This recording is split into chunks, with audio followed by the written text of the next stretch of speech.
सोनम वांगचुक ने मात्र 20 साल की उम्र में एक ऐसे एनजीओ का निर्माण किया 95% मतलब 95% बच्चे हर साल फेल हो रहे थे।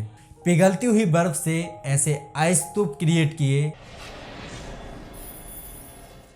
उम्मीदें तैरती रहती हैं, कश्तियां डूब जाती हैं, कुछ घर सलामत रहते हैं, आंधियां जब भी आती हैं, बचा ले जो हर तूफान से उसे आस कहते हैं, बड़ा मजबूत है ये धागा जिसे विश्वास कहते हैं।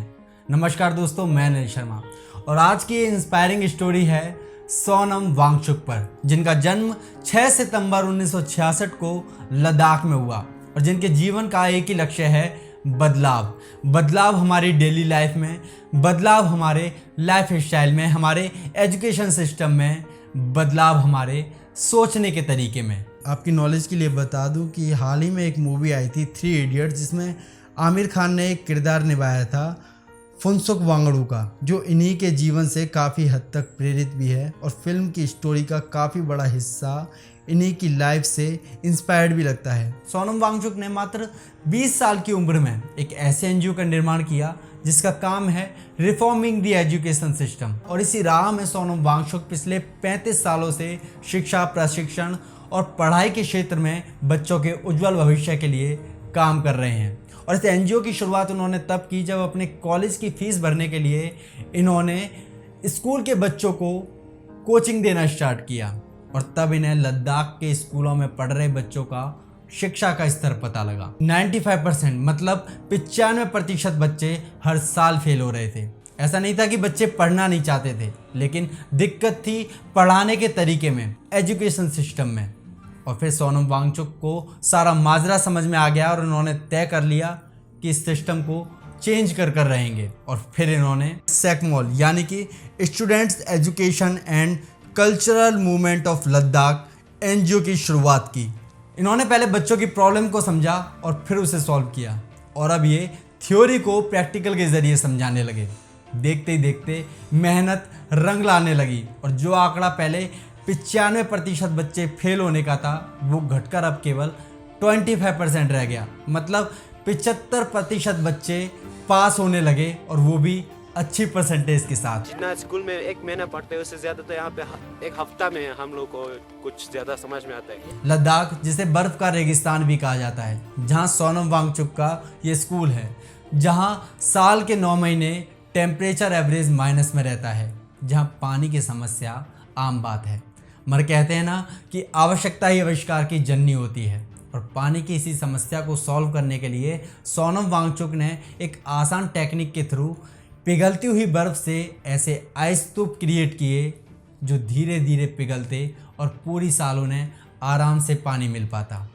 और इसी खोज के लिए इन्हें रोलेक्स अवार्ड से भी नवाजा जा चुका है, जो अपने आप में बड़े सम्मान की बात है। दोस्तों, हम सभी जानते हैं कि आज के इस दौर में ग्लेशियर्स जो हैं वो तेज़ी से पिघल रहे हैं, और इसी वजह से समुद्र का जल स्तर तेज़ी से बढ़ता जा रहा है, जो काफ़ी ख़तरनाक है। लेकिन सोनम वांगचुक की आर्टिफिशियल ग्लेशियर टेक्निक के थ्रू हम पिघलते हुए ग्लेशियर्स को रोक सकते हैं, उन्हें दोबारा क्रिएट कर सकते हैं, जो कि गर्मियों में पिघल ही ना पाए और सर्दियों में फिर बढ़ने लगे। यानी कि ग्लेशियर का निर्माण कृत्रिम रूप में, आर्टिफिशियल ग्लेशियर्स। हिमालय में नए ग्लेशियर्स बनने लगेंगे, जो कि पिछले आइस एज 10,000 साल पहले के बाद से कभी नहीं हुई हैं। सोनम वांगचुक कहते हैं कि समस्या चाहे कितनी भी बड़ी हो, उन्हें छोटे छोटे सॉल्यूशंस के थ्रू हम सॉल्व कर सकते हैं। हाल ही में सोनम वांगचुक ने यूट्यूब पर एक वीडियो पोस्ट किया है, जिसमें उन्होंने देश की जनता से अपील की है कि वो चाइना में बने उत्पादों का बहिष्कार करे और मेड इन इंडिया जो प्रोडक्ट्स हैं उनको प्राथमिकता दें। ऐसा उन्होंने किस लिए कहा ये आप बखूबी जानते हैं। और ये भी सच है कि चाइना के लिए विश्व में सबसे बड़ा बाज़ार भारत ही है। उसकी जीडीपी का एक बहुत बड़ा हिस्सा भारत के बाज़ार पर निर्भर करता है।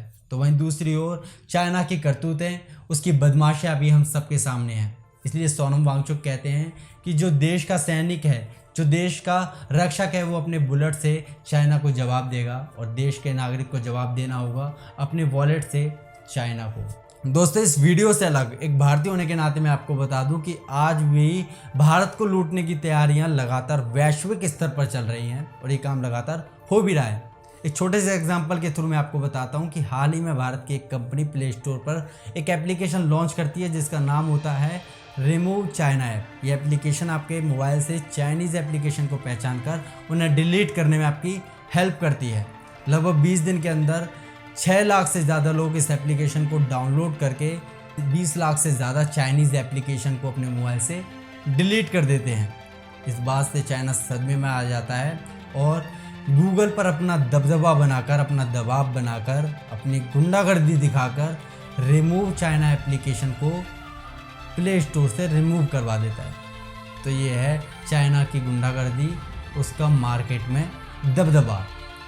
फिर भी ये एप्लीकेशन अगर आप डाउनलोड करना चाहते हैं तो लिंक मैंने डिस्क्रिप्शन में दे दिया है।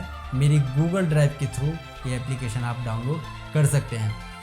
बाकी आपकी मर्जी। दोबारा वीडियो पर आते हैं। सोनम वांगचुक पिछले 35 सालों से एक ऐसे स्कूल में काम कर रहे हैं जो लगभग बंद होने के कगार पर था, लेकिन अपनी मेहनत लगन के बल पर आज उस स्कूल को सोनम वांगचुक ने एक नई पहचान दी है। आज उस स्कूल को लोग वर्ल्ड लेवल पर, वैश्विक स्तर पर जानते हैं, जहां आज भी सीमित संसाधनों के बीच हर रोज़ नई इन्वेंशंस होती हैं, नई खोजें होती हैं। सोनम वांगचुक आज भी अपना बहुत सारा समय स्टूडेंट्स की बेहतर भविष्य के लिए, देश को एक सही दिशा देने के लिए बिताते हैं और ऐसा वो ताउम्र करते रहेंगे और यही उनके जीवन का लक्ष्य भी है। सोनम वांगचुक चाहते तो किसी प्राइवेट संस्थान के साथ काम करके एक अच्छी खासी मोटी रकम ये कमा सकते थे और इसके लिए इन्हें कई बार देश विदेश से बड़े बड़े ऑफर आए भी, लेकिन ये कहते हैं कि मेरे जीवन का लक्ष्य पैसा कमाना नहीं, क्योंकि मुझे कोई बड़ा बंगला या गाड़ी नहीं चाहिए। मुझे बच्चों के साथ काम करना पसंद है, क्योंकि बच्चे देश का भविष्य होते हैं। मुझे नेचर को बचाना है, प्रकृति को बचाना है, क्योंकि प्रकृति ही हमें जीवन देती है। ये तो बच्चों का दोष हो नहीं सकता। फेल बच्चे नहीं हो रही, बल्कि हमारी शिक्षा प्रणाली फेल है। तो मैंने ठान लिया कि इस देश को या लद्दाख को एक और मैकेनिकल इंजीनियर की ज़रूरत नहीं है, बल्कि ज़रूरत है इस शिक्षा प्रणाली में सुधार लाने की। एक साधारण सी कटकाठी का इंसान जब इतनी बड़ी बड़ी बातों को साधारण शब्दों में परोकर जब लोगों से कहता है तो इनकी बातें सीधी दिल में घर कर जाती हैं।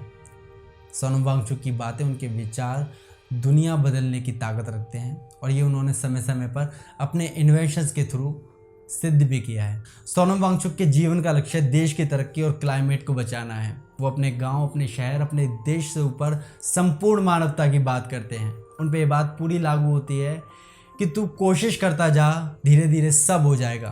तू एक बीज डाल तो सही, फिर देख एक दिन पत्थर में भी फूल खिल जाएगा।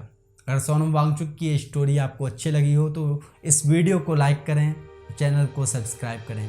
मिलते हैं अगली वीडियो में। Thank you.